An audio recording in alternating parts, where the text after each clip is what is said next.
Hi, I'm James Shillinglaw. I'm here at Virtuoso Travel Week once again, as always, every August. Here's where I am. And look who I found here, a gentleman that I know very well, good friend of mine, and also Sean Tubman, who is the Senior Vice President of Sales, Regent 7 Seas Cruises. And we're going to talk with Sean a little bit about what's going on, the latest and greatest that you can sell, all about a wonderful cruise line. I was on the inaugural of your last ship. It was amazing. Right. Really was cool. And there's actually one coming up. We're going to talk about that one and all that and a lot more on Insider Travel Report. Sean, first of all, great to see you here. As always, we hang out together a lot at these things. As always, yep. So let's talk about this. You got a lot more opportunities for travel advisors here, and we're going to start with an interesting one. I think it's called Iconic Explorations, and it's your land programs that are going to be coupled next year with a lot. Talk a little bit about first, what is this, and what should travel advisors be booking? It's a great opportunity. It's focused on Europe 25 as well as Alaska 25 for pre and post packages. Okay. And so, our guests love to add on to their cruise, whether it's pre or post. So we want to offer value booking now through the end of the month for 2025 sailings. And it's great because we visit a lot of cities that are not on the coast. So you get to really get immersive into those countries.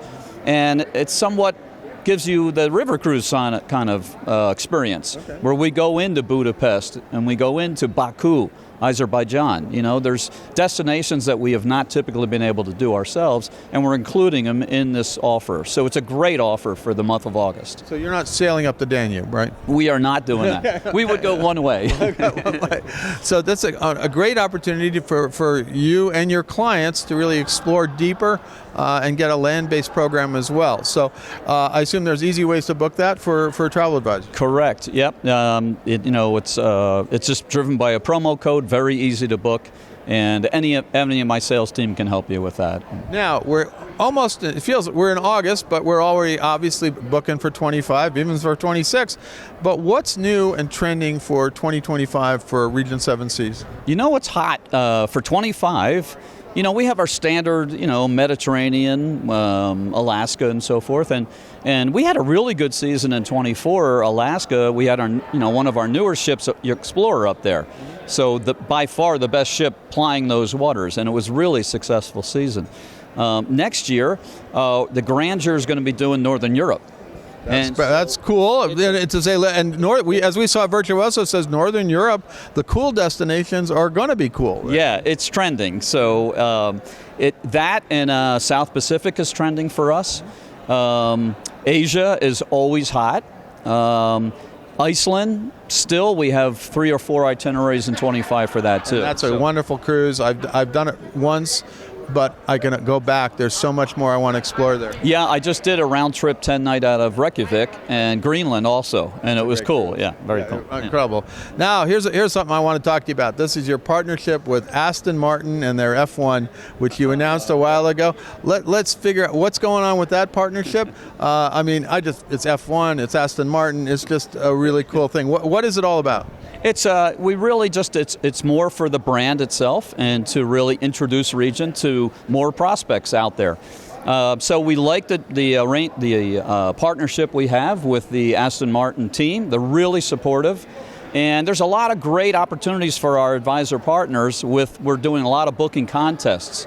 So again, if you book and you win, you'll get a trip, you'll get travel stipend and access to the paddock in different cities where they're having the F1 race. What are some of the cities you're doing? So it was Miami first, and then it was Montreal, and we had winners that went in there.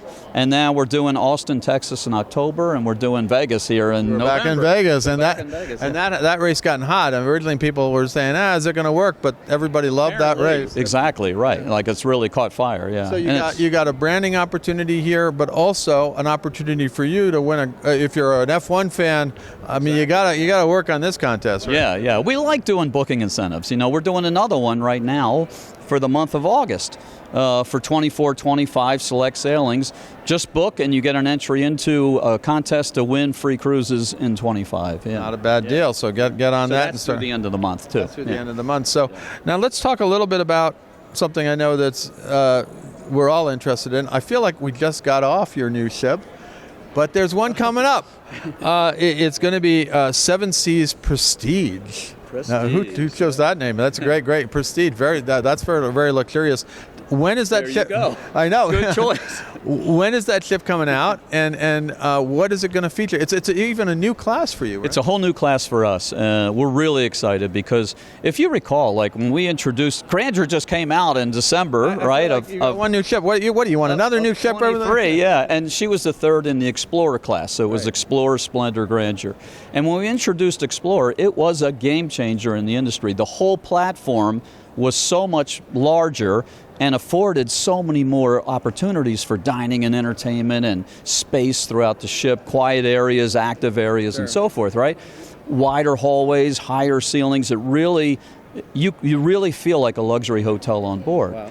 And so now we're taking, with the next class, we're taking that up a whole notch. So a whole new platform. You go from 55,000 tons on the Grandeur to 77,000 tons on the Prestige. So it is a bigger ship? 40% larger ship, and we're only taking it up from 746 to 846 guests. Wow. So 12% increase in guests and 40% larger ship. So you can imagine the creativity we're going to do with entertainment and lounges and dining alternatives and suites. Well, you got great dining now, so if you give you a little more space, it's going to be wonderful. A lot more choice, and it's all about customizing your experience. So that's what we want to do with this ship. So one comes out at the end of 26, and then the next one comes out in 29. So 3 years is sort of our cadence for new builds. We like controlled growth. We don't want too many ships. It sounds like we just had one, but it's 3 years basically. You're right, it is true. And so it gives us time enough to digest that inventory without having to do any discounting for the rest of the fleet, right? So we like that pace. Yeah. Well, I guess you and I are going to have to hang out until that ship comes out, right? That's right. Yeah. I look forward to it. Yeah. Well, he and I have been around about the same amount of time. It's amazing, but we've seen a lot of ships come and go, as they say. But this sounds like a wonderful opportunity for you and your clients. And it's literally, when are you going to start the booking opening? We're going to do a drip campaign in marketing to kind of introduce new aspects of the ship through roughly March of next year, and I think in May it goes on sale. It's not too far away. No, absolutely. Not too far. Now, anything else you want to say to our 126,000 travel advisors out there that you really feel they got to know right now? Yeah, I really just want to thank everybody because we're really doing well, and it's thanks to our partners. And I think it is a true partnership in that we're really trying to help the advisor become better at prospecting business, marketing in the business, and closing the business. Wow. And our trade marketing department, for example, that's under my area, and we have invested a lot of money into getting the data that the advisor needs to identify prospects, then helping with the messaging, how to talk to those prospects, how to convert them, marketing tools to help them do just that. So, take advantage of the tools we have, take advantage of the tools Virtuoso has, because we invest a lot into the Virtuoso voyages, into their marketing, and It's the same with all the consortia, right? They all have fantastic marketing programs that really supplement, the advisors. And so we are fully invested in it, and there's just so much more to come. It's exciting. Yeah. And just remind our travel agents travel advisors out there who may not know, what is the website they should go to find out more about all the programs you have? RSSC.com, and it's the Travel Partner Center. Just scroll down to the bottom and you'll see Travel Partner Center and log in. Perfect. Well, Sean, as always, we've been doing this a while. It's great to see you here. We're not comfortable enough. We're not comfortable. No, not at all. Yeah. I don't. Who knows this? Who is this guy? No, but no, it's been wonderful to see you, and great to hear about all these wonderful things that are happening. It's every year you got something new. We had a wonderful time on Grandeur and all that. Right. And now, hopefully, you'll see us in a couple of years. So the next time I'll see you in 2 years, right? Okay, sure. Yeah, 2 months. That's right. It'll be about 2 months. Anyway, again, thank you for taking the time. know you're busy here at Virtuoso. It's been a great conference so far. We still got like 2 days to go. Yeah. So if I know. So again, go take a look and see what Regent has to offer. And again, thanks a lot. Thank you so much. It's always good to talk to you. And thanks to everybody. And I'm James Shillinglaw, and this is Insider Travel Report.